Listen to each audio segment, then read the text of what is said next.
Well, that's pretty pathetic.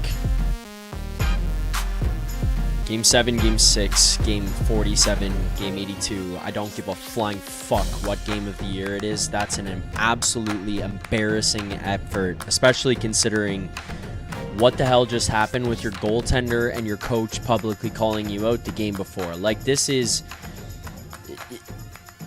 There's no words to describe how embarrassing it is to watch this team. You just have to watch the lack of determination, of drive, of care, of passion, of anything that comes from this fucking group year after year after year. Like, I don't give a shit about execution and the players that are here and all the guys Tree Living brought in.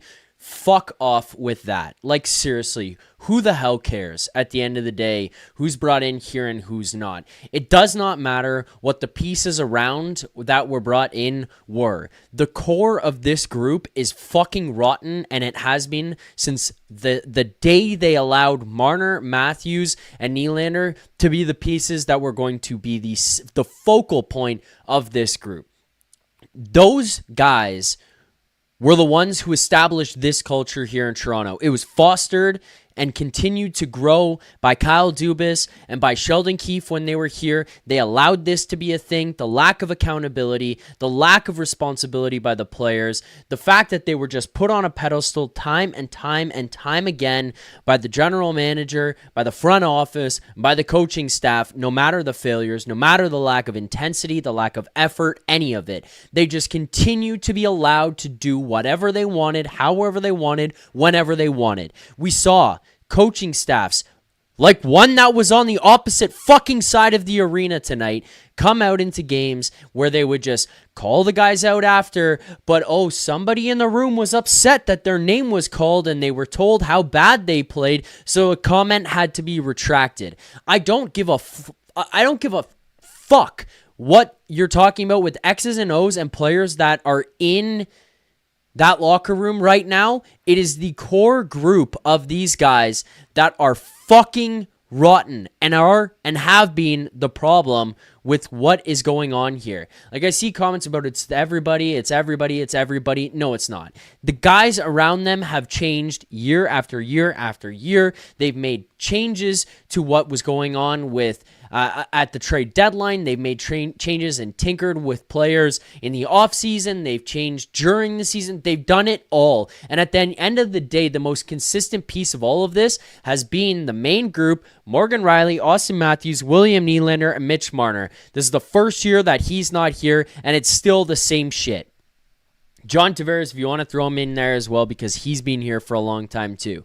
That group has always been the problem. If their lack of intensity, if their lack of drive, if their lack of all of it is just allowed to be a thing and allowed to continue to develop and to be at the forefront of what this group is and is all about, and if somebody who is just deciding to not show up whenever they feel like it is wearing the C, what does that say to the rest of the guys in the room? I know this is Game 7, and if we're going to talk about X's and O's and execution and chemistry and all that kind of stuff like I talked about in Game 6, yeah, I'm willing to be more lenient. You're trying to play a different brand of hockey. You're trying to bring in different players because you have not had success playing a certain way for a long time. So you're changing things up. But it's like, it feels like this is not the problem that's going on in here. It's not slow and old and skill that you're missing right now. It's fucking testicles. This group has no balls. They have no heart. They have no fucking nothing.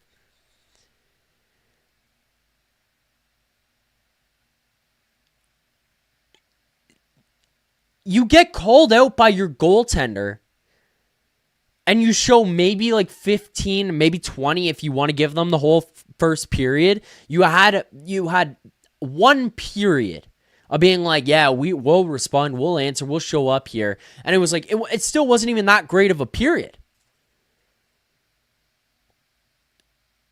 And then you got walked all over for 40 minutes. 40 minutes of some of the most embarrassing hockey to the point where it's like, if I don't have to come here and do this show, the honest truth is I would want to turn that thing off and come back in the morning and check what happened, because that, as a Leafs fan, is pathetic. Pathetic to have that group go out there and do that. And it starts right at the top. Matthews, Nylander, and I mean, even with that said, like, Nylander I thought was a little bit better, I guess. Like, that second line I don't think looked awful. This is an embarrassing group. And it's not about the wrong guy getting traded or anything like that. He was just as much a part of the problem.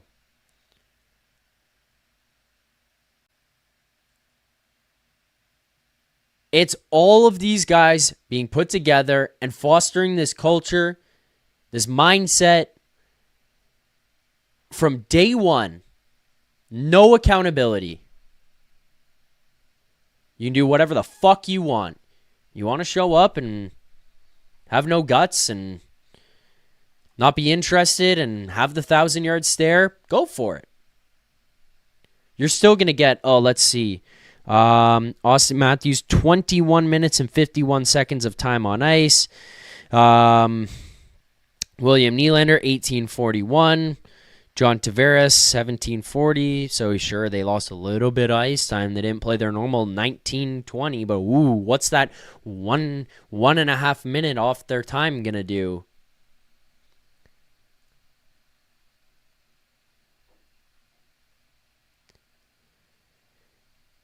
To watch what happened at Rogers Center last night and what the Jays are doing, being this team that is leading the MLB or one of the best teams in the MLB at coming back in games, never giving up, never saying die, getting contributions from the best players to the middle players to the lowest end players on the team. And then to show up and just fuck off like that. They should be embarrassed.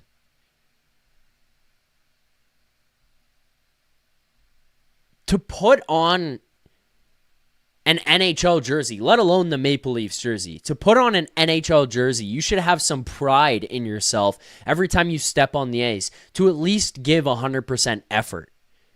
You're not always going to have your A+ game, whatever you want to call it, in terms of just being so dialed like somebody like Jack Hughes was here tonight, who was on fire.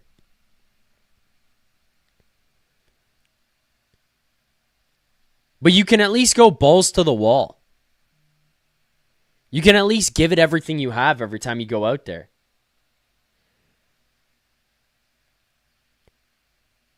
This is an embarrassing group of individuals. This is not a team.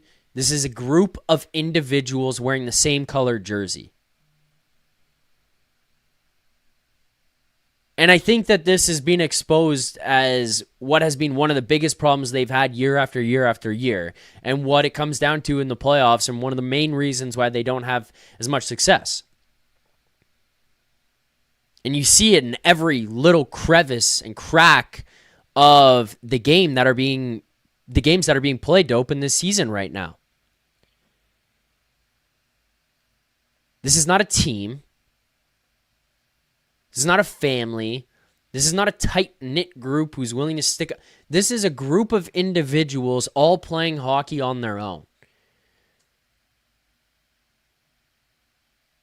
In years past, you've had Marner there, who's also been a really skilled individual who could also just do whatever he wanted and dance around. But watching this now, I mean, without getting into X's and O's of everything, it's really, really obvious that this is a group that's just flat out playing as individuals.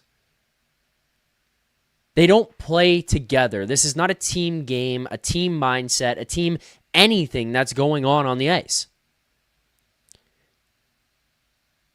lets one guy pick up the puck, try to skate all the way around the outside, try to go through guys, doesn't get into the zone, hold it.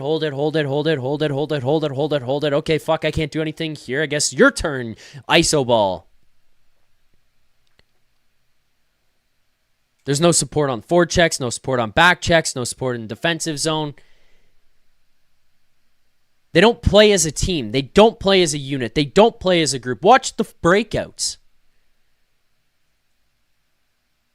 How often is there somebody there to help, support? Puck goes up the wall from the defenseman to a winger. Where's the centerman with support? Where's the weak side support of a guy coming across? Everybody's on their own page, doing their own thing right now. This is not a team. This is not a team. This is a group of individuals.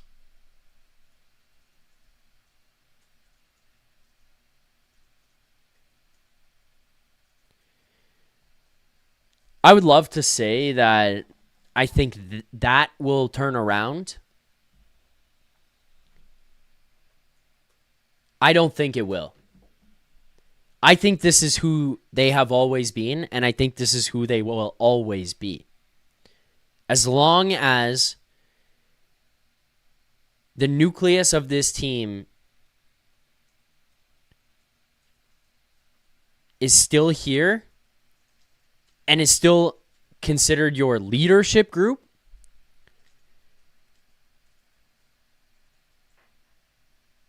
that's what they're going to be.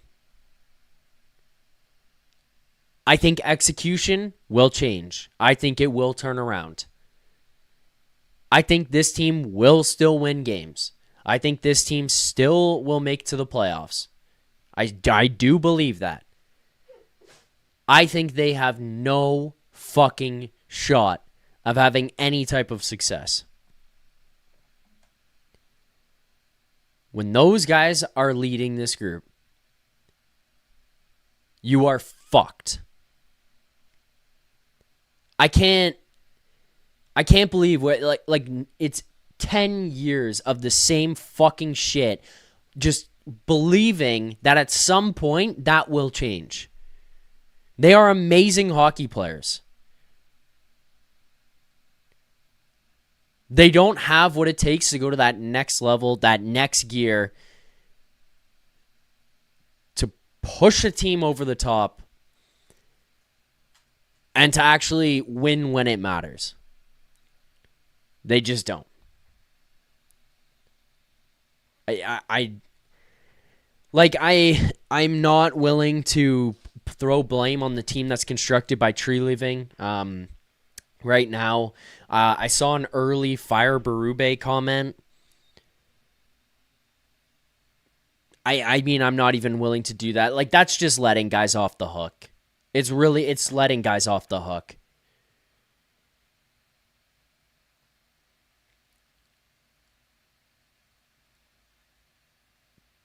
Just pathetic. Went a little while there with a little bit of a rant. I got more to say about this one tonight, so we'll continue to dig into it. There's a lot more to be said. But before we continue on, just a reminder, tonight's show, as always, is a presentation of Bet365. Thanks to our friends at Bet365. As well, we do have a Super Chat charity partner this season, just like we did last year. You want to get your Super Chat in, your questions or your comments read on the show. Make sure to send those in. I will read every single one of them that comes in throughout the course of the show here tonight, and I think I will open it up a little bit here to like one, maybe two callers if people want to give their thoughts on tonight's game and what they saw and how they feel about this team, this group, all of it. You guys want to give your thoughts on it? Let me know. Call in. I'll send the link into the chat there in a second. The other things to remind people here as well, if you want to, as I said, you obviously send super chats in for questions and comments. But if people want to see Smelling Salts and see pain and misery and all that kind of stuff, because I know misery loves company, and Leafs Nation is probably pretty down right now, because I know myself watching that game, that was a pretty rough one that was taking place on my TV screen where for most of it, it felt like I had my head in my hands and was kind of just ready to, turn it off. But unfortunately, I guess we don't have that luxury because this is the life we chose. This is the business we chose, whatever you want to call it. That's where we're at. So there's no turning it off is essentially what I'm getting to. But if people, if people want to call into the show, I'm going to send a link. I think this should work. I'll pin it at the top. You should be able to call in. You're going to need a Zoom account. There's got to be a way, I think, for us to do a phone number, but I don't know if it goes like a US number. So let me try this. Let me see if I can get people to call in on this number. And maybe, just maybe, that will work. Maybe we can get people to call in on this one. And we'll pin it. And if it doesn't work, it doesn't work. But and then we'll go to a different option. But in the meantime, yeah, again, get that call in. I'll pin it to the top. You guys press that number. See if that works. Let me know. We do have some super chats here that I've got to answer tonight, and there's a bunch that are piling up here right now. So let's start with the first one in the chat. Our super chat charity partner, again, a reminder, proceeds go to Sick Kids Charity. So it goes to an amazing cause. 50 likes here on the stream tonight as well. Does get the smelling salts going, and we are a little bit away, so let's make sure we get there. Maxentius Decimus starting us off. Is this the passion Morgan Riley was talking about? Look, there was no passion tonight. There was no passion. There was a moment of passion when McCabe slashed the stick out of, I think it was Dawson Mercer's hand at the side of the net.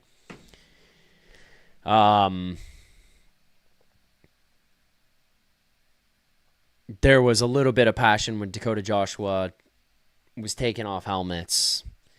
Other than that, this is fucking embarrassing. Just embarrassing. Another super chat here. This one comes in from Nate92. Thank you, Nate92, for the super chat. $10 comes in from Nate92. Called out by the goalie, inspired by the Jays. Auston Matthews takes another opportunity to show the world what a pathetic, embarrassing loser he is. Absolutely zero surprise. Well, harsh there, but I mean, look, this is embarrassing by the group altogether. And again, yeah, I do think it starts with the guy wearing the C. I think it goes to Nylander, it goes to Riley, Tavares, the guys who were supposed to be the leaders of this team. I think it also reflects on Marner when he was here. We're 1 year removed from the guy. It's not like he was here for, a year and a half, and that was 4 years ago. He was very much a part of this culture, and everything that's kind of gotten them to the place that they're in to date as well, very much a part of this this country club atmosphere, I guess, is the best way that we could possibly describe it. There's just no pushback. Losing a game like this is fine. You lose to the Devils. It's Tuesday night. It's fine. To lose the way that you did is when it gets to the point of being just completely embarrassing. There's no fight back. There's no pushback. The only time they showed anything, any sign of life really, was to open the game, which dwindled quickly. And then in the third period, when there's a minute and a half left, or just shy of a minute and a half left, and you're extra man on the ice, you're trying to make a push, down 2 goals, you got fucking walked on all over the ice. Now more than ever, you have to play as a team. You dropped a guy who was also one of the individuals out there. You brought in other players to add depth to the team because it's something that you've not been in years past. You've been a core 4 and the other guys. Now you're trying to build a team where it's all the way through, some camaraderie, some chemistry through the top guys down to the bottom guys, where it's an actual group that goes out there, and they've still decided not to play like that. I don't know what it's going to take. I don't know who has to say anything. I don't know if you just got to fucking get rid of these guys, but losing is fine. I'm not going to be mad if you lost the game. It's the way you are losing the games. It's embarrassing. Another super chat, Maxentius Decimus. Thank you to Maxentius Decimus yet again for another super chat here. This one comes in with $7. Maxentius Decimus says, Ernie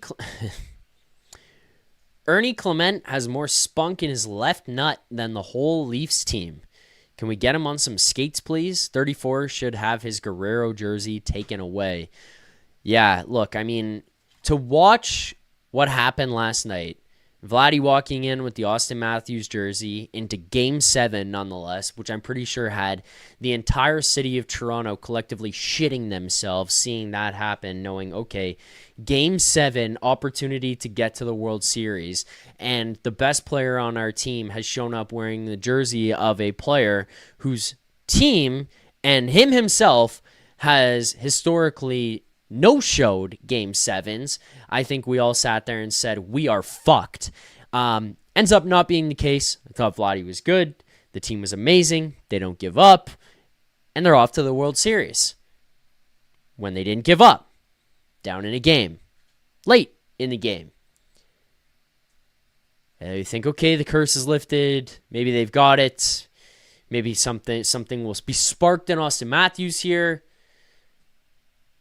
Maybe we found something. And then they show up and they do that. And for Matthews to walk into the arena tonight and to wear a Vlad Guerrero jersey, the guy who was the MVP, the guy who showed up when it mattered the most, put his team on his back in the first round, went balls to the wall there against the Mariners.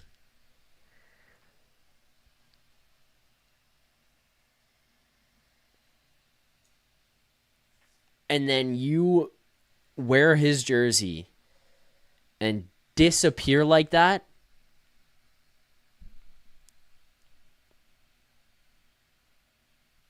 Unreal. 6 1/3 says AM34 looks absolutely done without Marner. I mean, I think that's fucking horseshit. That's a fucking horseshit type of comment. You make $13.5 million. You're the captain of this team. He scored 69 goals 2 years ago, a lot of which were not with Mitch Marner on his wing or passing him the puck. And he's done now because Marner's not here.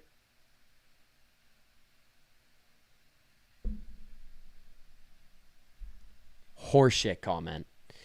I'm hoping that at some point as we move forward, there's going to be some level of accountability. We're going to start to see, hey, you want to fuck off like that? You're going to sit down. Like, I don't know if people remember when Barry Trotz was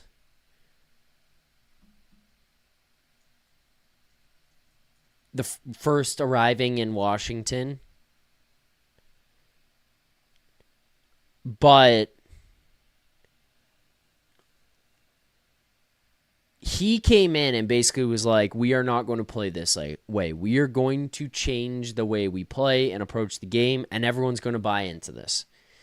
And we saw Spencer Carberry the other day on the sheet talking about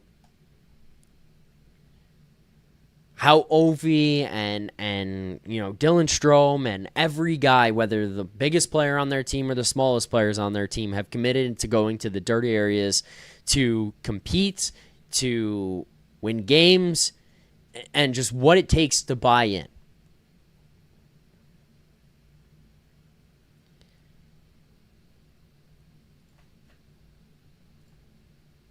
And then there were times where Ovi would sit down and not play and miss shifts because he wasn't doing the team aspect of things.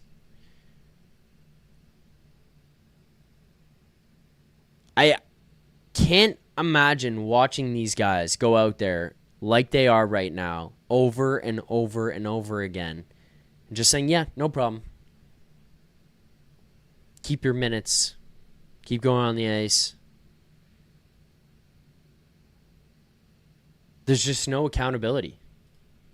Like, it genuinely just feels like there's no accountability right now. We're going to get to some callers here. I've got a couple of people waiting, so I want to rip through some of these. Maybe we'll try to change it up a little bit. People can get in, give their opinions on some stuff, and then we'll get out and probably go with like maybe I'll start something, try to start something different here. Like maybe we get a timer that goes up on screen or something when somebody comes on.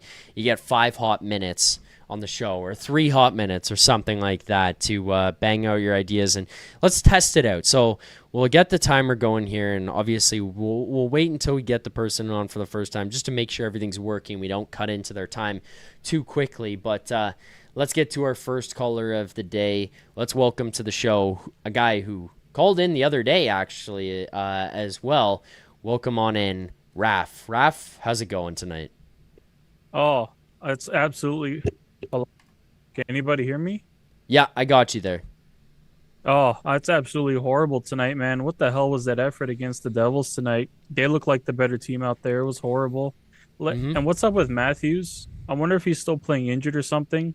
Like, there's just something going on with him and the whole team. Everyone's like slowing down. I saw comments that maybe perhaps they were hungover and they sure played like that. They must have celebrated when the Jays won last night.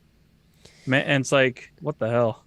That thought did cross my mind. I'm not gonna lie to you, Raf, but I'm not willing to give them that excuse. Like, if you want to go out, no. I think there's a saying one of my buddies had told me a while ago, and it was, you want to go out with the boys at night, you got to get up with the men in the morning. So sure, you want to celebrate with the Jays because they're going to the World Series, have at it. Have yourselves a time. Get the fuck up and show up to work the next day if that's going to be the case. Yep. Raf, I know you and I talked about it the other day on Saturday. Is a much different vibe. I think for me, the biggest question was just effort. Wasn't happy with some of the stuff that happened there. I can excuse execution. I think you're still trying to figure things out, trying to piece stuff together to open the season. The effort regressed. I mean, we were talking about a lack of it on Saturday night. What'd you make of this here tonight? No, I agree with you. They had no effort. In fact, it was probably worse. I could have probably played better out there, and I don't even know how to skate on the ice. It's that bad. Like they have no effort. They don't play like a team. They don't care about each other. If they cared about each other like the Jays did, they would start winning. Why do you think Florida won the Cup 2 years in a row as well? My wisdom teeth gave better effort at the dentist than the Leafs did on the ice, and they got taken out yesterday. Sorry if I sound horrible because of that. But no, you're good. They just need to play well together. They need to hit together. If they would love each other and play as a team and care for the Leaf that's on their chest, they would start hitting. They would start scoring. They would start passing. They need to play tough, and that tough comes from wanting to care. It doesn't matter that you pass from Willie to Michelli and he scores. Who cares? That doesn't show him anything. You got to win. You got to show that you want to win. That's how it is with these Leafs teams. Yeah, and I mean, look, the other piece of this is just we're talking about the team. Like it's a team in Florida. I would argue that for the most part, the Leafs, especially over the last couple of years, maybe not so much this season, but over the past few years, have had more talent, more skill, however you want to word it, than maybe what the Florida Panthers have had. Just especially if you look at the high end of things, but. The high-end guys demanded all the money in the world, so they weren't able to kind of build out the team the right way like the other guys were. So that was an issue as well. And then on top of that, those are the guys who seem to carry the least team-like mentality. I don't know if it's the fact that they're not willing to take money off of what their salary cap hit is going to be. I don't know if it's the fact that they were just allowed to do this by parents growing up, agents when they got in the league, coaches when they first got here, whatever. But there's been some sort of culture that's been fostered here amongst these leaders, let's call it that way. The focal points, I should say, more so than leaders, because that seems to be the thing that they're lacking. And it's just goes from them down throughout the rest of the team. Everything around these guys, Raf, has changed. Like that's my frustration here, and especially reading some of the chat where people are like, You couldn't have let that guy go. Why'd you trade that piece? You brought in the wrong guy. You brought in the wrong coach. You shouldn't have fired this guy. You shouldn't have fired that guy. Everything around them has changed. Presidents, GMs, coaches, assistant coaches, fucking video coaches for all I know, players on the team, goalies, everything. And yet it's the same issue. It's not a talent issue. It's not a skill issue. It's a motivation issue. It's unbelievable. An issue of the heart. It's an issue from the heart. Like, they need to care in order to play well.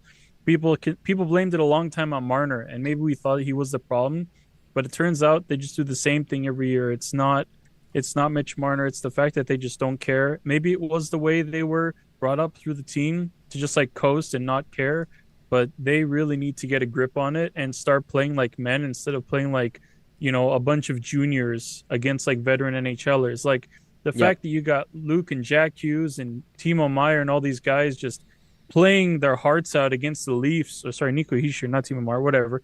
Just all these, they have no care in the world. What do they care about? They care about the money that's in front of them, and then they go to dinner later and say, damn, guys, we did a good job, and then they lost. They don't care. They don't give a damn, and they don't care about us. And we shill money. You spread. I checked the price the other day, like, for good seats to get close to the ice, they want $500 a ticket to go to a Leaf game. I can't afford that. They priced me out. And here they are, bathing in money. They just don't care. They need to care if they want us to care. I said it before on your stream the other day that I've been watching the Leafs since I was a little boy. Sundin, Gary Roberts, Darcy Tucker, heck, even probably Andrew Raycroft. They all cared at one point or another playing for this team. This team today, outside of like Stolarz, maybe Ekman Larson, they just don't care no more. And you see it in how they play. Like what the hell's going on out there? They need something that can wake them up. And I don't know what to wake them up. Otherwise, it's like, come on, man. Even Matthews, I'm wondering if Matthews, like I said, maybe he's injured or something. Maybe he's playing that way because he doesn't shoot as much no more. He doesn't move with that fire anymore. Like, something's got to happen. And if you see the captain not playing very well, why should you play very well if you're on that team, right? Like, there's only so much you can do. Yeah, and it's not about even execution. He could have an off night. It's the effort. Do you have the effort? And they don't. And the other thing I just want to throw out here, and then I'm going to give you a hot 30 seconds. And if you want to, let you give a 30 seconds, and then we'll get you out of here and see if anybody else wants to call in, and we'll keep going with the show wrap. But I do appreciate calling in. But I'll just give it just a quick point here in the middle. And the one theme here so far to start this season seems to be people coming in the chat and bringing up the fact that Marner is gone. That's what this team is missing. I mean, look, I'm gonna heavily disagree with that. Like, it's the same problem was when he was here. There's just less offense going on. Like, that offense was here to mask this stuff up. This loss is the same shit we've seen year after year after year after year when he was here. Like, it's the same way they're showing up of when he was here or when he's not. And I mean, I look at this and I look at what happens in the playoffs. He was also a guy who disappeared. He was also a guy who would go missing when it mattered and didn't have what we are talking about right now. And everyone else in the chat is talking about when we're having these conversations about, oh, this team doesn't have heart, doesn't have balls. He's one of the guys who didn't either. So I'm not willing to accept that, oh, this team, they're missing that guy. No. It just helped mask the problem that they had. Now he's gone. And it's just the same thing. Raph, I'll let you respond to that, and then if you have anything else, I'll give you 30 seconds, and then we'll get you out of here, and I'll keep going with super chats and some other things I got to wrap up and continue with the show here tonight. I don't want to hog your whole stream, of course. No, you're good. I agree with you. It's just there's no effort being shown, and with Marner gone, him being like, 100-point player, it really shows that as they're missing something, it just shows they don't really care. I wonder if it's also a coaching thing too, because I noticed that because we have offensive players, at least in the top six somewhat, maybe the coaching style doesn't mesh, doesn't fit. I don't know what the hell's going on with it. The Leafs are always getting outshot, but at the end of the day, it's always good. I think we're just going to keep hammering home the same issue that it's a heart problem. It's a thing where they just don't care and there's no intensity. And if these guys want players who will actually hit and score and fight for this team, they need people like Stolarz skating all around the ice. They need people who actually care. They need people who actually give a fuck, so to speak. And they need to just not give up so easily. Look at the Jays. They didn't give up, and Springer hit a dinger, and they won 4-3. It was awesome. These guys, I don't know, man. It's fucked up. What are you going to do? It's the team we see on TV. We're not the coaches. We're not the GM. We're not the scouts. But, if you want to make a conscious effort and we really don't care, then I guess the only thing we can do is either stop watching until they do something, or we just keep suffering as a fan base, man. I don't know. Which I think at this point we're probably just going to continue to suffer, Raph. It feels like we're just going to continue to suffer. Oh, I know, man. Oh, my God. I'd rather be a Habs fan at this point. At least they got don't something say that. going. Don't say that. Don't say that. I know. Come on. That's too far, Raph. Thank you for calling in here tonight. I appreciate it. Glad to have you call in for the first time on Saturday. Glad to have you call back in here tonight. Looking forward to hearing from you as well as the season continues. Thank you, Raph. Enjoy the rest of your night. Look forward to seeing you in the chat. You too. Good night, bro. God bless. See you, chat. There you go. There's Raph. Thank you, Raph, for calling in. If anybody else wants to call into the show here tonight as well, you can do so by clicking the link that's pinned to the top. I'll probably take one more if we want to, but otherwise we're just going to continue on with the show here tonight. I've got a few more things that I want to get off my chest, and more stuff that I want to kind of review as more information is coming out here following tonight's game. Just a quick couple of things. So first of all, first note, Craig Berube says it's possible Chris Tanev will miss some time. For those who didn't see and are wondering what happened, obviously, which I'll get to in a moment, the Leafs are killing off a penalty, which was one of the most insane things I've ever seen to get that penalty. But regardless, the puck is shot in from Jack Hughes. It bounces into the feet kind of area of Jake McCabe. He goes to make a play to get it out of the zone. Him and Dawson Mercer battle for it a little bit. At the same time that he leans in to hit Mercer, Tanev comes from the other side going to hit Mercer as well. McCabe hits Mercer's head into the chin of Chris Tanev, and Chris Tanev was immediately shook up, and I know that feeling of what happened to him there, and just immediately turns down, grabs his head, and he was feeling it, had to be helped off the ice, goes to the locker room, does not return, and Craig Berube is saying it's possible Tanev will miss some time. The play that led to that, we need to discuss. The Leafs are killing the penalty, and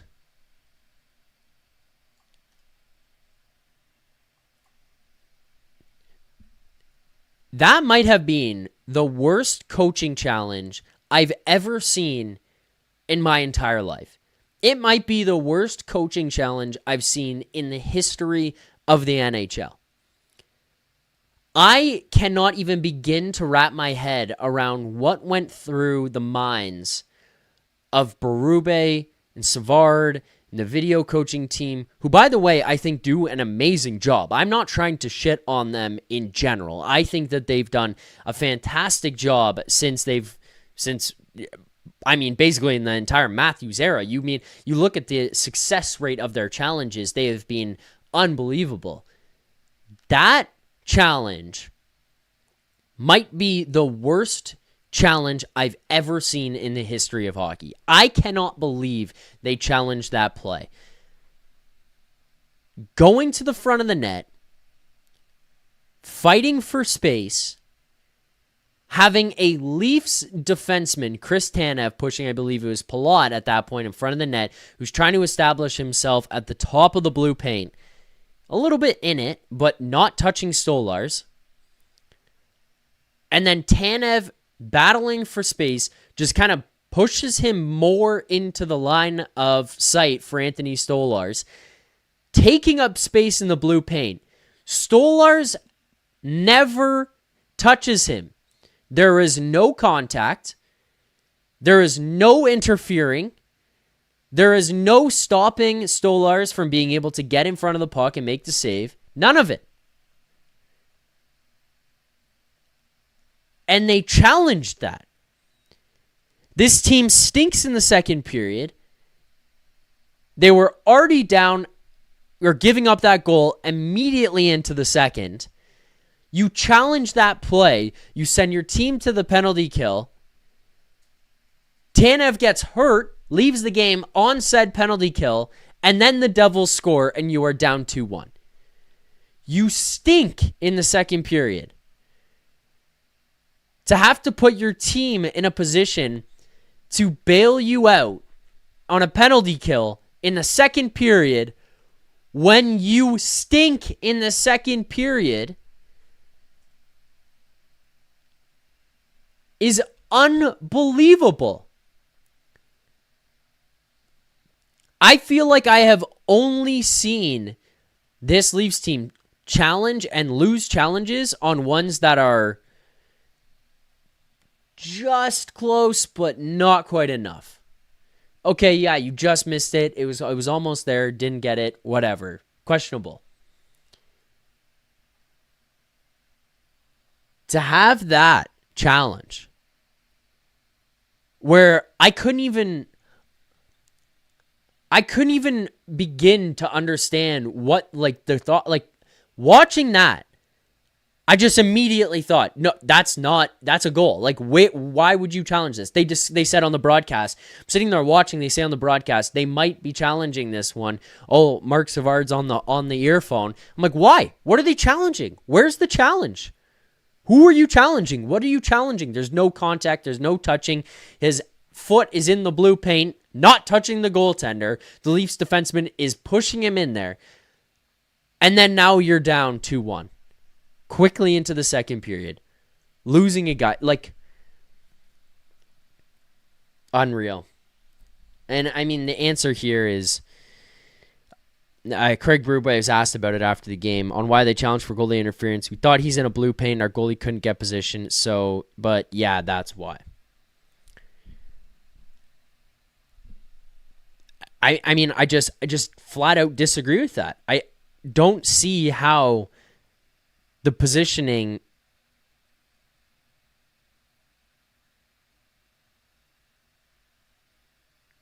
interfered with Stolarz at all. I don't. You just handed them a power play.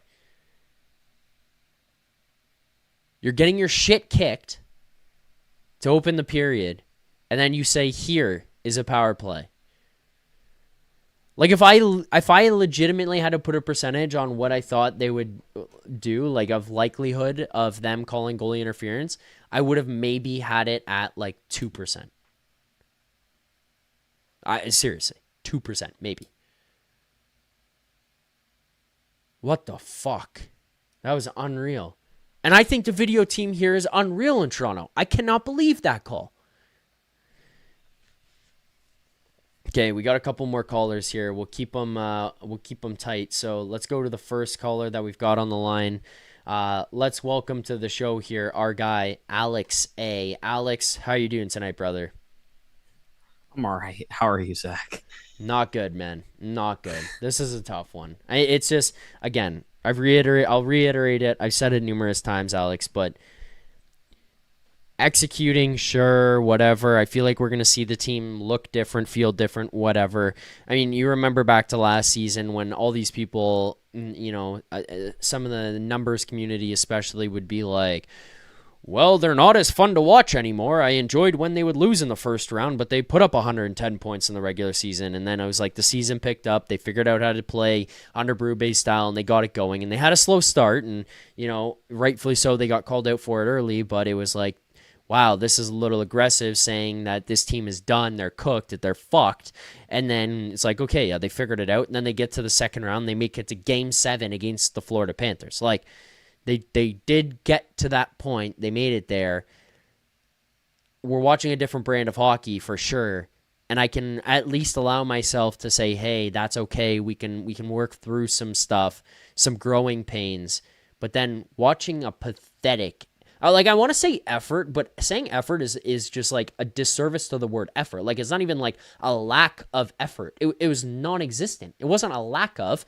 They didn't even display effort. You couldn't even say there was a lack of it because there just wasn't any. It's unreal, Alex. I can't believe what we watched tonight. Yeah, no, I mean, I completely agree with you. I mean, the thing is, too, is like we're talking about like you said, you don't even know what's called effort, whatnot. And like they took out Cowan. Now, obviously, he's young, all that, right? Honestly, I feel like he would have put in a better shift than a lot of those guys on the ice because he's hungry. He wants to make a name for himself in the NHL. And some of these guys just don't look like they're in it at all. Like, is it preseason for some of these guys? Like, I'm genuinely confused. Like, after your goalie called you out last game, and that's the sort of effort you gave, like, I really don't get it. And like after the game today in the press, what do you call it? Stolarz, like he said that the effort was they played good. He said they didn't play like there was some good things. Like he was talking good about the team. Like I don't know if they had to brainwash him after last interview from last game because they're pissed off with what he said. I mean, he Yeah. said the right thing. Like I don't know. Like are we that soft? Like is our team that soft? Like I cannot believe it. Like my dad was saying the same thing. He's like I can't believe this team is like this soft. My dad watched all those guys, Gilmore, Gary Robert, like he watched all those guys and he's like, what is this crap, man? Like, what is this crap? He's like, my dad says like they got ballerinas on the team. Like my dad doesn't get it. So my dad says, and like I truly don't understand what is going through their heads. Like I genuinely don't know. Like you really can't get behind Craig Berube, really? A lot of guys always say they want to run through a wall for for Berube. So I don't think it's a coaching problem. Sure, no coach is perfect, of course. Berube makes mistakes. Any coach did. Like you said, that challenge today, they made a mistake. It happens. It was a horrible call. I don't know why they even challenged it, but you know what? Whatever. That if we lost the game over that call, that's a mistake. But still, you couldn't have put up a better effort than that. There was still a lot of game left to play. You know what I mean? Like if that's why you lost the game, then you probably didn't deserve it to win it to begin with. Put it that way. Look, the other thing I'll say here as well, like there's a lot of comments that are happening right now in the chat, and I think it's just giving excuses to the top end players here, the guys who are paid the most money and just not showing up. And it's, oh well, it's Berube problem. It's a Berube style of play. Berube this, Berube that. Need I remind you, Berube won the Stanley Cup with the St. Louis Blues, coming in there, motivation, his systems that he implemented, the style of hockey that they played. They won the Stanley Cup. Like, no matter what you want to say about them, they won the Stanley Cup under Craig Berube. Like, it's not like they hired some fucking bum off the street to come in here and wear a suit and tell these guys what to do. He's an accomplished coach. He's achieved the greatest feat in the game of what you're trying to do, no matter what you want to say about him. He's not some just guy that has had no success that they took a shot on. He won the Stanley Cup there, and his style of play is far more suited to the style of play that is successful in today's style of playoffs. Like, that's just how teams play more so. Maybe it's a little bit different. Maybe it's a little bit more exaggerated than some other teams, but it's still the style of play that is played at a successful level and to win and to go on and do things at a big level. If it's a Berube style, if that's what people think, my pushback is going to be, I don't think it's the style. I think they have the wrong players here to play that style, which unfortunately would probably mean that you just have players here that are not capable of taking that next step because they can't get themselves to play that style, which I think is the way that you win hockey games in the postseason, that is, in today's NHL, Alex. Yeah, no, I completely agree with what you're saying. Like the thing is like I watch us on the forecheck, okay? So like we're not obviously last year when we versus Florida, we were getting killed on the forecheck. Okay, we know that. But like watching against some of these teams, like even against New Jersey today, I didn't really think we were that good on the forecheck at all. And is New Jersey really that kind of team that plays that kind of style? It's Sheldon Keefe. I don't really think so. Maybe I'm wrong. I don't watch a lot of New Jersey Devils hockey, so I can't speak from my own eyes other than what I watched today. But I don't really think like they're trying, like Berube wants to play that style. And like I said, and what you said, I think that's a great style to play, especially in the playoffs when it gets to the postseason to be successful. Why are the Florida Panthers so successful? And some of these other teams, for sure. But I just don't think it's working, and they need to figure out what it is. Like, honestly, I think if things don't change, like if they don't, it's still early, of course, but still, like, I think if things don't change, I think Tree Living will have to do something, and I honestly have faith he's not going to just watch this crumble in front of our eyes, in my opinion. Some people harp on him. I don't get it, why they harp on Tree Living. Did I say Berube? I meant Tree Living. But basically, like, he got dealt a card, like, a hand of cards, and he really didn't have much to work with other than when he got some cap space from Mitch Marner. So I think we need. We'll see. I'm curious to see what happens, but I'm not stoked about the start. In all honesty, so far.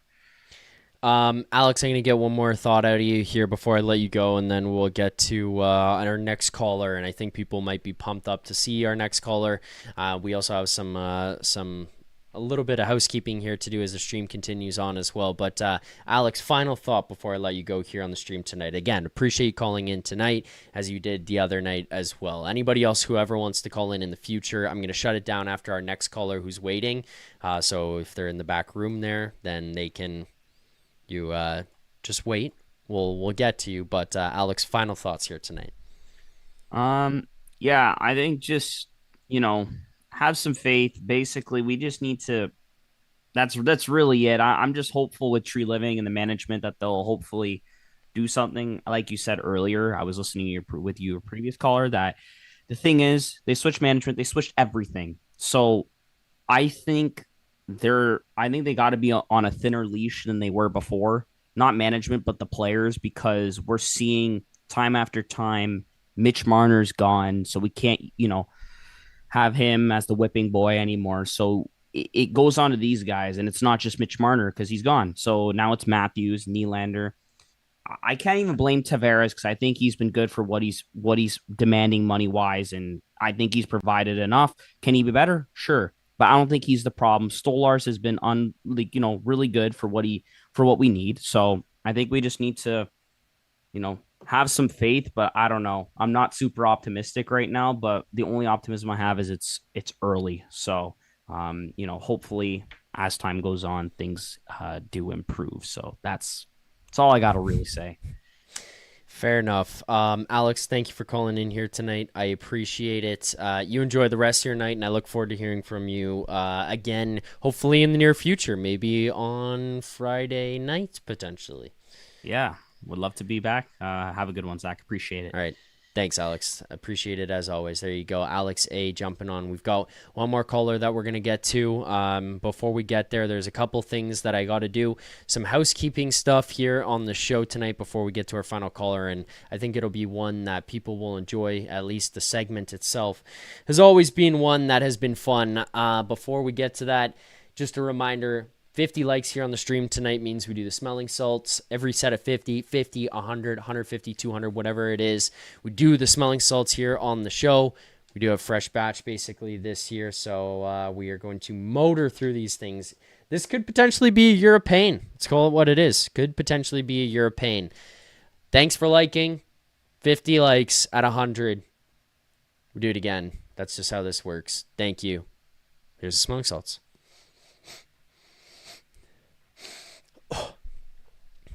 All right.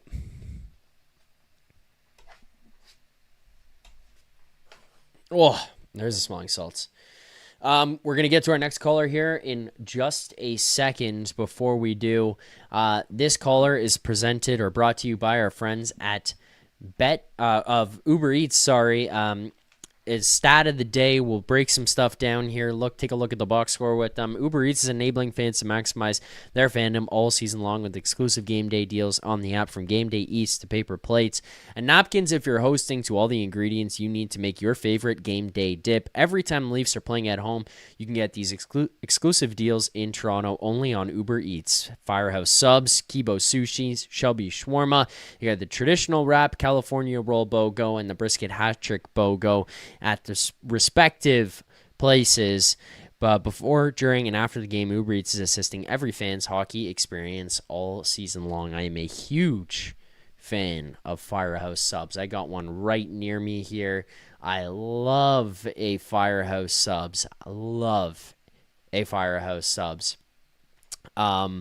right. With that, let's get to our next segment. A fan favorite here on the show, as always. Let's play it. Okay, are you ready? Let's go! Don't go change it. Do it your way. Go down blazing. Don't go change it. Do it your way. Go down blazing. Sugar, spice, everything nice. Have a little class. and do it right. I gotta say the way I feel. That's right. Buttercup, this is serious stuff. I love the people. You ready? Go. I don't get enough time in this show. I love the people. How's it going? Good to see you. Good to see you. Good to see you. How you doing? Lovely to look at and delightful to see. Love the hat. A wise guy, eh? You look good, really. You look good. Don't go changing. Do it your way. Go down blazing. Don't go changing. Do it your way. Go down blazing. Doing that one for the old grapes. Go down blazing. All right. Let's welcome to the show the man, the myth, the legend, Gordon Grimm in Gord's Corner. Gord, how you doing? It's been a while since we've talked to you, buddy. Hey, good morning. Ohio gozaimasu. Good morning, Ohio gozaimasu. It's been a while since I said it, Gord. It's been a while. Yeah, it's since been a you said while. it. So I've been away from. I'm watching the show. I've been busy at work, so most of the time the game's on while I'm at work. So Yeah. I'll drop in for your segment, but most of the time I have to have you on mute because I'm watching it in the office at school. So I'm Right. just scrolling and reading the chat and joining the chat and offering my 2 cents, and then I can usually tell how the Leafs did by whether or not you're animated. So you look pretty animated today, so that didn't look too well. Yeah, But, it's been a fiery one, Gord. It's been a fiery one today. It's been a bit of a slog these first few games. Eh? It's been a bit of a slog, that's for sure.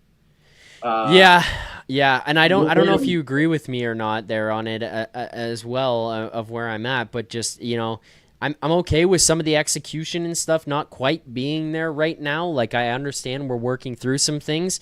It's the entire lack of effort that's starting to just eat away at me, and like, look, again, coming from a privileged perspective here, not to bring this back up, but like I was in the building last night, got to watch the Blue Jays, got to watch them in Game 6 as well, and it's like never say die. There's only so much physical intensity you could show in a baseball game, but they have it every single time they step up to the plate, step up on defense, like everything in the dugout, all of it.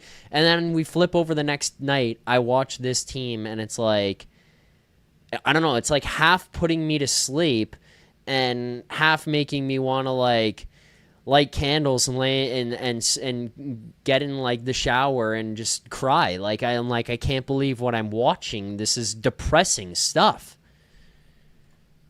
Yeah. Hey, listen. I've been watching the Blue Jays. By the way, go Blue Jays, go! Of course, as you know, Ohtani's a god over here. So. Yeah, we're all no looking kidding. forward to this series over here. Everybody, the wife, everyone else is cheering for the Dodgers. So I'm hard on my own over here in Blue You're on Jays an territory. island. Yeah, but hey, listen, putting the bat on a good part of the ball in high pressure situations with top pitching, like you're getting down to the Final Four, you're facing top pitching in the Major League Baseball, and these guys are snapping off good low sliders, jacking them, getting like Clemens getting the ball on the bat, like fucking, the bat on the ball, like consistently.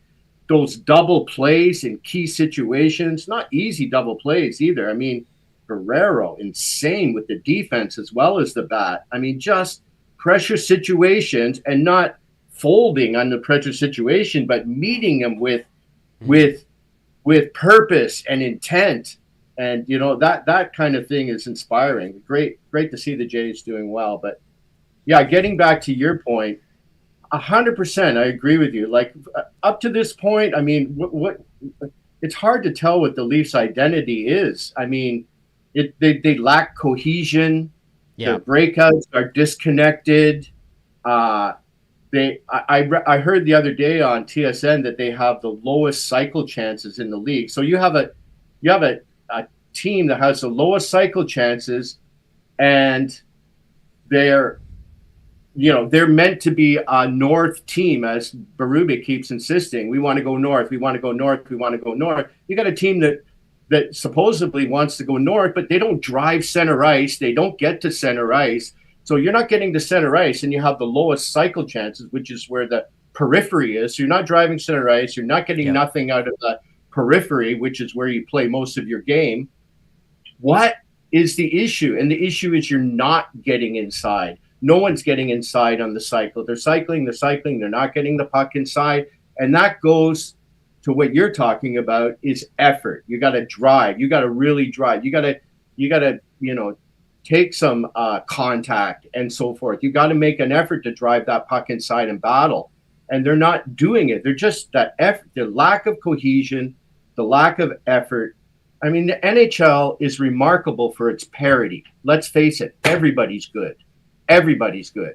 Yeah. I mean, look at Hughes tonight. That's a good hockey team over there. But the Leafs have a good hockey team too, but they're not matching the effort. They're not matching the effort. Some guys look like they want to try. They're trying, but they lack the cohesion. They lack the consistent effort on, forecheck, driving the net, all of the things, back checking, like the last game.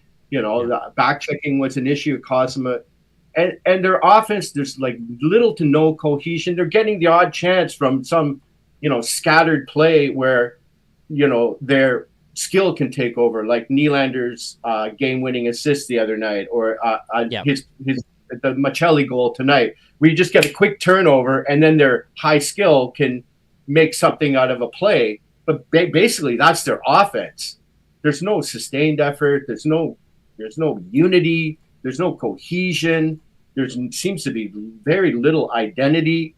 Yep. And I think that they have a makings of like the personnel seems to be like they have there may be one or two things lacking, but hey, listen, sorry to go ramble on, but there's a lot I haven't been around. And and in the chat, like I'm one of the biggest Marner supporters there was. I was on here defending Marner, tooth and nail, all the way through, all last playoffs, everything. I'm a huge Marner hockey fan. But the second I heard he turned down $13.5 million that was offered to him, I'm like, well, F you, Marner. And I don't want to hear about Marner, think about Marner anymore. And look, I'm probably, the chat can tell you, much to their chagrin, I'm one of the biggest, staunchest Marner supporters hockey-wise as a hockey player. I don't think he was the issue hockey-wise, but as the $13.5 million he gets offered, he says, sorry, I want out of here. Then F you. As far as I'm concerned, F him. Yep. Yeah. You know what I'm saying? So yeah, I don't want to even think about Marner anymore. I want to think about the Toronto Maple Leafs. Like where can we go from here? What are they going to do to turn this around? It's not like it's a hopeless cause, but that effort is concerning. And like I said, I got to go back to the fact that the NHL is a league of parity, and the difference on any given night is how much effort you're willing to put into your game, how much effort you're willing to put into your game. And by effort, like every single shift is all out sprinting, checking, forcing turnovers, making plays from those turnovers. I don't see all out. I see like they're kind of like half don't know what they look. They look so disconnected and like they're so lacking in cohesion. Like they want to make plays. It seems like they want to make plays, and they're all kind of semi-hesitant, like how to make or what to make. There's no real just go out there and grind and make something out of turning pucks over or something. There just seems to be no identity in this team as of yet. I mean, there's potential. But up to this point, I've seen, like what you said, lackluster effort, lack of cohesion, and that's basically it, man. Okay. What more can I say? I'm gonna ask you one more question here, Gordon. Then after you go, I got a couple things, and I'll wrap up the show for tonight. I'm glad to have you on here. I saw that you jumped into the call, so I wanted to make sure we got to you. So I'll just ask you the one, and I'm interested to get your answer and your thoughts just in general on this. But we talk about these issues, and I think that there's kind of some different points here that we're kind of targeting and saying, hey, that's an issue, that's a problem, that's a problem, that's a problem there. Now, some of them I think can easily be resolved, just over time as you continue to go together here and you get this new group that gets going. But, we talk about the fact that they're a slower group. Okay, that's one of the things. There's the fact that, we're talking about them not playing as a team. Now we're also adding in the fact that there's a lack of effort. There's a lack of drive. Do you think that this is fixable?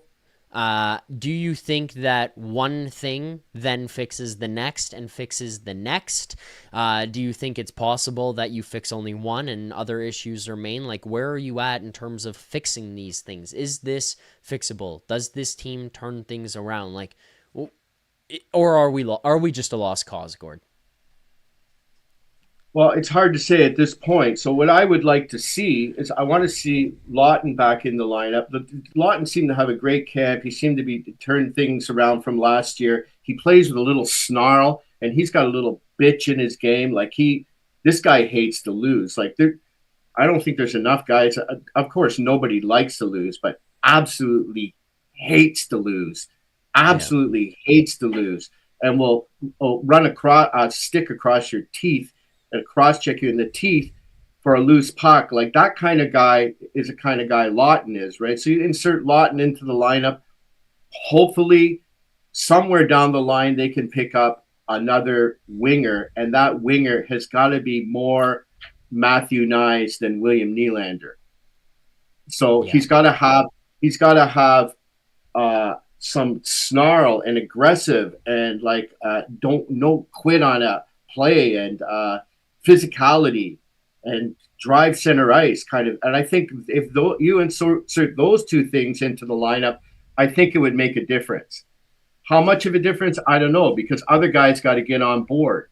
But still, there's such a lack of cohesion. It's hard to tell what the team is. It's embarrassing. You know what I'm saying? It's hard to tell what the team is right now. Yeah. Are you a forechecking team? I don't know. I don't think so. I don't see a sustained forecheck very often.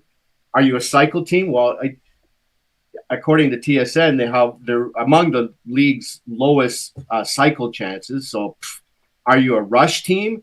Well, I guess so. On some turnovers, you can get a rush going or whatever, but I don't see many rush chances during the game. Just your typical standard whatever turnovers like did any teams get. But still, I don't know. I don't know what their identity is. I really don't know what their identity is and two players really shouldn't make a difference, but they're such two important players that it might make a difference. I think their defense is fine. Like, I still don't see too many defensive lapses. They're not too bad. I'd like a little bit more snarl out of Carlo, of course. That whole thing with Stolarz getting run and stumping. I mean, come on, guy. At least, give the guy a cross-check in the head at least. You could easily fall in on Marchment there and give him a cross-check in the head and say, get off my fucking goalie. Even look, I mean, even at that, like, Marchand jumps Rasmus Dahlin the other day, goes nuts on him and rips his helmet off and is ripping. Like, it's just showing a little bit of fire and a little bit of like a sense of I care. Unbelievable to just watch these guys just still be in this position. Been your best player. Your goalie's been your best player. He got concussed last year. And you got guys running him left, right, and center. Not just then, but like the game before, he's getting run left, right, and center. I mean, can you imagine that happening to a Bobrovsky? Never. There'd be Vasilevsky, everyone would no tackle him.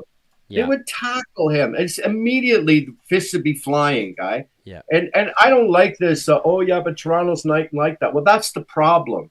And that whole issue about Stolarz calling the team out. Oh, you shouldn't bring that. You shouldn't, that should be kept in the dressing room. You know what should be kept in the dressing room? The fucking gutless play should be left in the dressing room. How about leaving that in the dressing room? How about leaving that in the dressing room? And therefore, you don't have your goalie coming out and wondering why he's getting his bell rung right after he's coming back from concussion. And he's basically your only shot at the playoffs. Yeah. Gord, I appreciate you calling in here tonight. Thank you as always for taking the time. You enjoy your the rest of your day, because I guess it's morning for you over there. So thank you for calling in. Thanks for tuning in as always. Didn't see you in the chat, so I was excited to see you pop in here, but appreciate it as always, and Ohio gozaimasu. Okay, thanks, Zach. Okay, chat. Nice seeing your messages there. So, yeah, go Leafs, go, and let's go Blue Jays. All right, there you go. Let's go Blue Jays and go Leafs. Okay, We'll figure see ya, it out. buddy. Thanks, Gord. There you go. Gordon Graham jumping on here to help us break this one down tonight. That'll do it for the callers. Quick couple of things that we got to wrap up here before we can close out the show tonight. You continue to like it. If we get to the 100 before the end of the show, we'll do the smelling salts. But as of right now, not quite there. A couple more super chats to get to on the show, so let's make sure that we wrap these up. First things first, Michael. Michael is persistent, if nothing else. Thank you, Michael, for the super chats. Michael sends in a couple, says, I hope we don't put too much personal attack on 34. He is who he is. Just appreciate we have him. However, Tree needs to know he can't build around 34. So then what the hell is the point? I mean, respectfully, Michael, what's the point? If you can't build around the guy and you're going to pay him $13.5 million, then why do you have him? He also says, Zach, you said I am incorrect to predict the Leafs fighting for a wild card. Do you still stand with your opinion, mate? You can take a day to reply. Look, I still think they're going to figure it out and make it. It's actually having any type of real success I don't think they're going to do. I think they have the ability to be a good team. I don't think they have the ability to be a great team. I don't think they have the ability to push themselves over the hump. Honestly, at this point, like, it's like first round done again is kind of where I'm at, but getting to the first round, yeah, I don't see it being a problem. And look at the Atlantic Division. It's not like it's, the fucking Harlem Globetrotters looking around everywhere else around them. They've got an opportunity here to kind of make some things happen. You're looking at Florida is 4-4. The Montreal Canadiens are 5-2. Detroit is 5-1. I can't imagine Detroit sustaining this for a long time. The Capitals 5-2. The Flyers 3-2. Like, these teams are 3-2-1. Sorry, these teams are ahead of you. You're 3-3-1 right now. You're 3 points. Like, the Ottawa Senators, I think, are really struggling. They're going to miss Brady for a while. I don't think Ullmark is going to be able to sustain it. I don't think they got better. Tampa, last place right now. Like, I don't think the way that this playoff picture is shaped up right now is how it's going to be by the time we get there at the end of this regular season. Another super chat come in from Michael. Michael says again here, Zach, Dubas and Channing already destroyed the golden opportunity. The only way out is think out of the box to admit 34 should be a second-line center, and they need a first-line center. Otherwise, they're done. They have a first-line center in Auston Matthews, Michael. He scored 69 goals. He scores 50 fucking goals every season. They've got a first-line center. Even this year, starting slow, not looking that great, still finding a way to score goals. Another super chat comes in from Jimbo Bananas. Do you believe MLSE board would even let Tree trade 34? I don't. The captain who just nervously laughs and won't even defend himself in a fight? Yeesh. Yeah, I mean, I don't know. It is pretty annoying that that's the guy. Like, it's reality. He's a guy that I would want on my team, but in terms of him being the guy who's the captain, the leader, the guy that everybody's supposed to look to, yeah, like, it feels like it's probably not the guy you'd want it to be, just given how he goes about business that way. Do I think he's an unbelievable player? Yes. Do I want him on my team? Yes. Do I think he's the captain? Maybe not. Maybe you're looking for somebody with a little bit more jam. And final super chat here comes in from J-Rock. Thank you, J-Rock, as always, for the super chat. J-Rock says, not a lost cause. Not one line is the same from last year. It will take time to gel as a group. This is not what this team will be. Have patience. J-Rock, I appreciate that. Thank you. Putting us at ease here. And again, to J-Rock's point, I think they figure it out, and they will be a good team. They'll make it. The thing that's always going to be, a battle in my own mind and emotions is, do they have the ability here to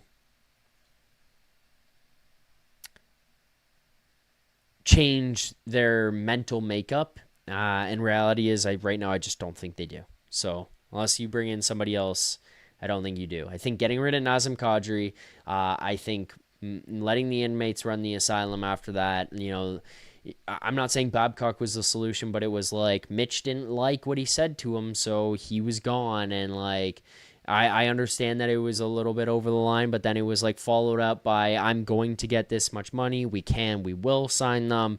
We're not going anywhere. You get bullied by guys into like these rookies into their contracts. Like, it was just thing after thing after thing that was like, this is their team. It doesn't matter. And then there was no accountability.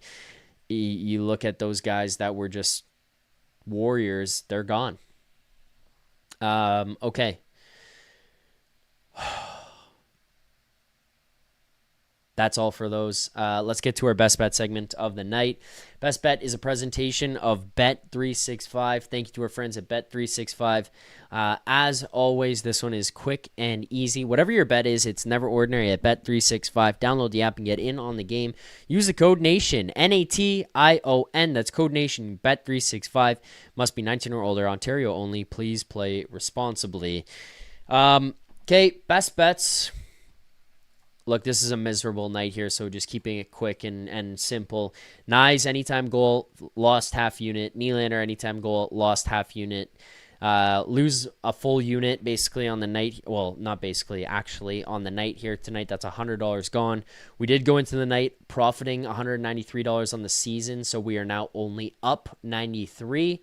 We are at a 4-6 record this year, but I will stress time and time again, do not care about the record, strictly care about the profit. Last year, losing record, and yet still we found a way for ourselves to be profiting 10 units.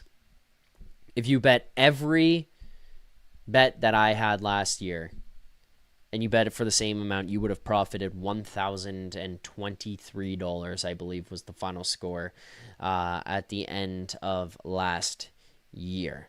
All right, what else do we got? Final couple of things here quickly. Play of the game for tonight.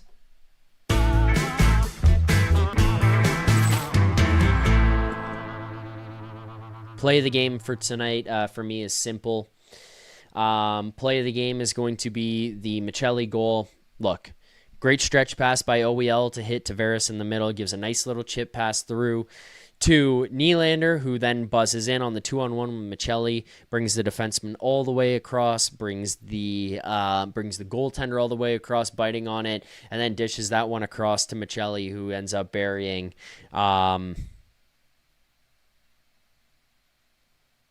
That's my play of the game. Simple. Let's get out of here on our final thing. Let's go grade of the game, and I know where everyone's going to be. Look, if these ones took an explanation, I would take longer on them and would get into them more. They don't, and I'm not. You send yours in the chat. You're more than welcome to. This is the easiest grade of the game, like in the history of grades of the game. F, failure. Flat out failure from these guys on the ice tonight. There's no other way to put it. It was a pathetic effort. There was bad coaching challenges. I mean, we didn't even talk about the fact here that Easton Cowan didn't play tonight.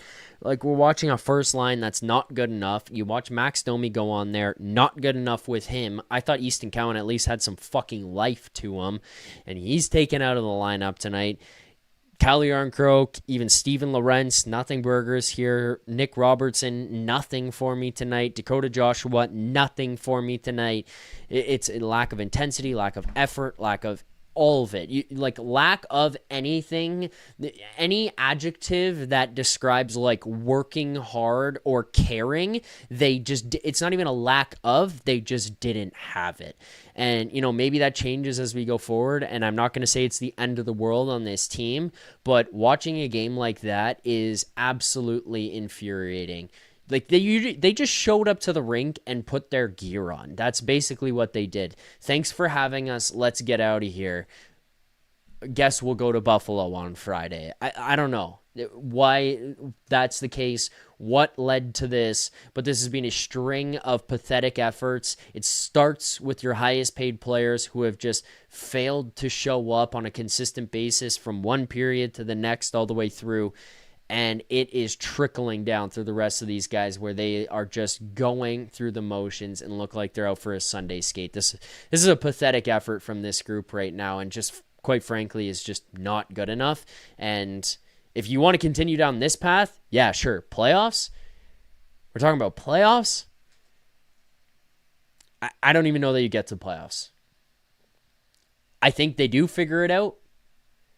But again, this type of issue, it's something that we've seen from them when playoff time has come. Mainly Game 5, Game 7 against Florida last year. We pretty much watched them roll over and die. Feels kind of the same as what's happened to start this season. Failure. F on tonight. That's all for me. Thank you to everyone who tuned into the show. I appreciate it. As always, we will be back. Friday for another game preview, another Leafs Nation After Dark as well. Everybody pay attention to socials. Pay attention to Leafs Morning Take here as well. The Leafs Nation YouTube channel, all of it.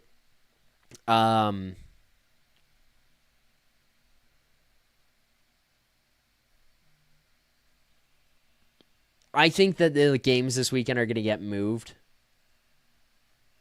So it feels like we're going to see 2 games, Friday and Saturday, potentially moved earlier to accommodate for the Jays World Series games.